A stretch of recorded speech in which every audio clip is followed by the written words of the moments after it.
Hey guys, Coach Pickett here today to talk about pinning combinations. So last week we talked about breakdowns. You start a referee's position, you have to break their base.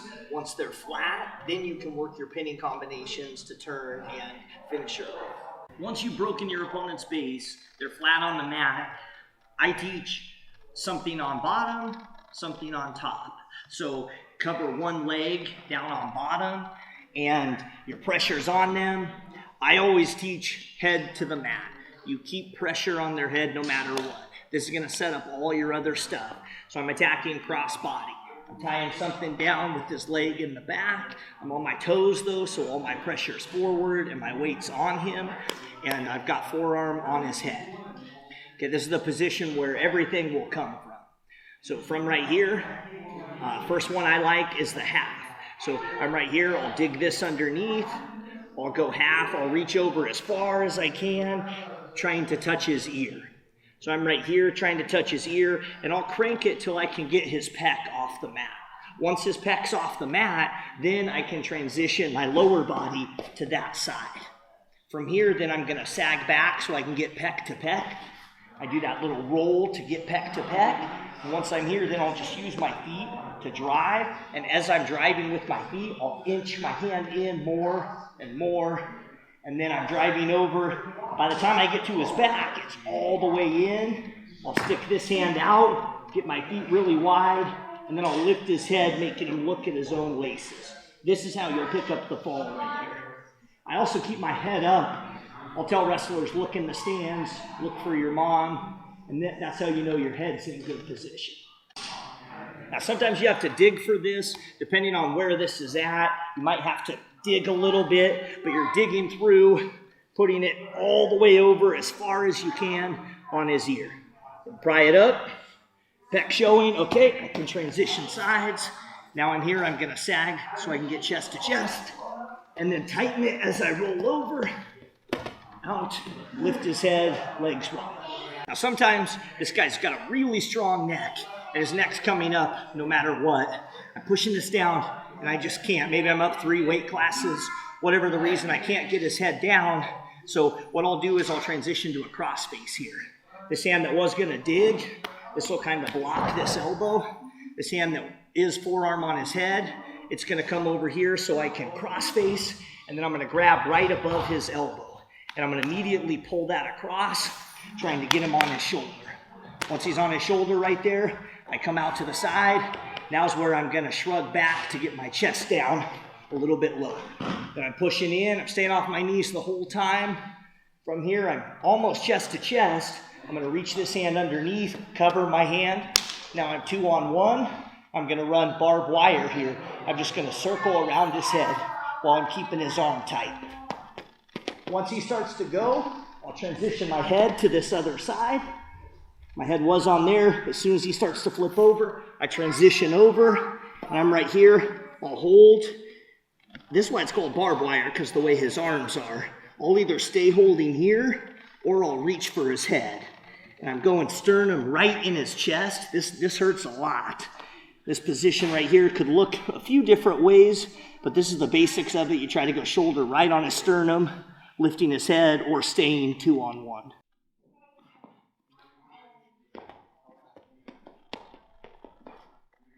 All right, now sometimes as he's lifting his head, I go to cross face, I pull it across, and as I go to run my barbed wire, he lifts this leg up.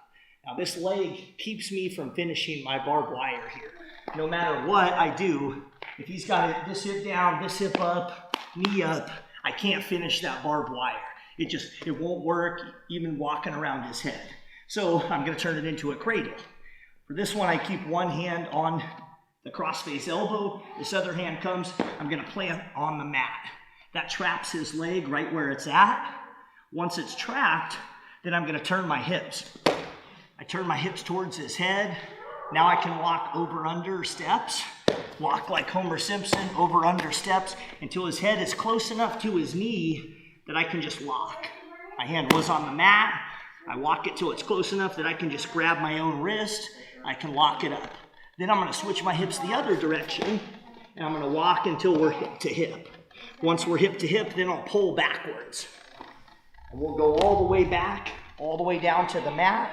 From here to finish, I like to go head in the side, bottom knee in the side, and I'll squeeze really tight until he goes flat.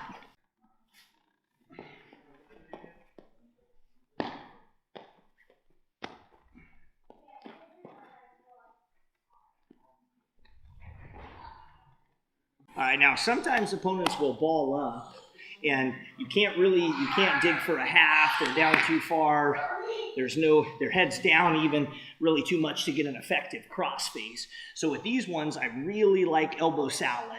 So I'm gonna go from that home base, my forearm on his head, I'm gonna slide off, put my elbow on his ear, and then I'm gonna move his head as far as I can away. And this opens up this side. Then I get to pick. I can come through here and try to lift up my elbow, go for half, or if this is open, then I can come down here, I dig with my elbow, and I'll put in this arm. Then I'll let his head come back. Now I've got arm bar. I'll transition out to this side, and I'm ready to hit my arm bar. Opponent's balled up, I go elbow salad, and then that opens this up. Now I can either go half, or I elbow scoop right here, throw in my arm bar, then I let his head back up, keep his head down while I transition out to the side. Now I'm ready to hit my arm bar. We'll post the link in the video comments below for the arm bar. All right, now the elbow salad can also be used to go nearside cradle. Now this will typically be on really flexible guys. I'll feel it when, you can elbow salad anytime. Typically you do it when they're balled up and they're inside, but you can go on anybody. You can hit this elbow salad. So your forearm's here, put your elbow on his ear, and you're gonna bend it. And as you do this, you'll notice his hip bends. And sometimes it'll bend so much that, instead of go half or arm bar on this arm, I'm just gonna keep going with this. So I'm gonna take my elbow, I'm gonna keep going, I'm gonna try to bring his head to his knee right here. And we'll be right here. It's just gonna keep going until eventually I can lock my hand right here. Now I have trapped his leg too, so his leg's not going anywhere. I'm gonna keep bringing his head further and further to his knee. And then I'm gonna I'm gonna put my head in here, give him a little extra convincing to bend right at the hip. And I'll bring this hand through, I'll lock this up. And from here, once I'm locked up, I like to let go of the leg. Some people finish with their leg hook in. I'll let go of my leg, and then I'll drive over. Once he goes to the mat, I'll put my forehead on the mat, and I'll go legs as wide as possible, finish on top with the cradle. All right, so I go elbow salad right here. I start to notice that he's bending in his hip, so I'm gonna keep going with my elbow salad. So I'm gonna keep pulling it here, and sometimes I've hooked my leg now, sometimes I'll even stop this leg. So I'll put my hand on the mat, that way he can't bring this leg back any closer while I'm bending him up. I'll put my head there to get the finish bend, and then I'll dig, squeezing his head to his knee. Now that I'm locked up, I'll take out my leg here. So I'll unhook my leg, and I'll drive my forehead into his hip till he's about to go over. Once he's about to go over, I'll take my forehead off his side, put it to the mat, legs wide, finish with the cradle on top. All right, guys, thanks for joining us. That was some pinning combinations, all the basic ones I like to show my wrestlers. I'll show them right away. I'll have them work that weekly, almost every single day in practice. You're getting people in pinning combinations, practicing their strategy. Remember, toughness is a choice. You do have to break their base first. So this is the whole series today was once they're flat, we've already broke their base. These are our pinning combinations. All right, that's it for today. Let's go ahead and get a break. On the clap. Ready?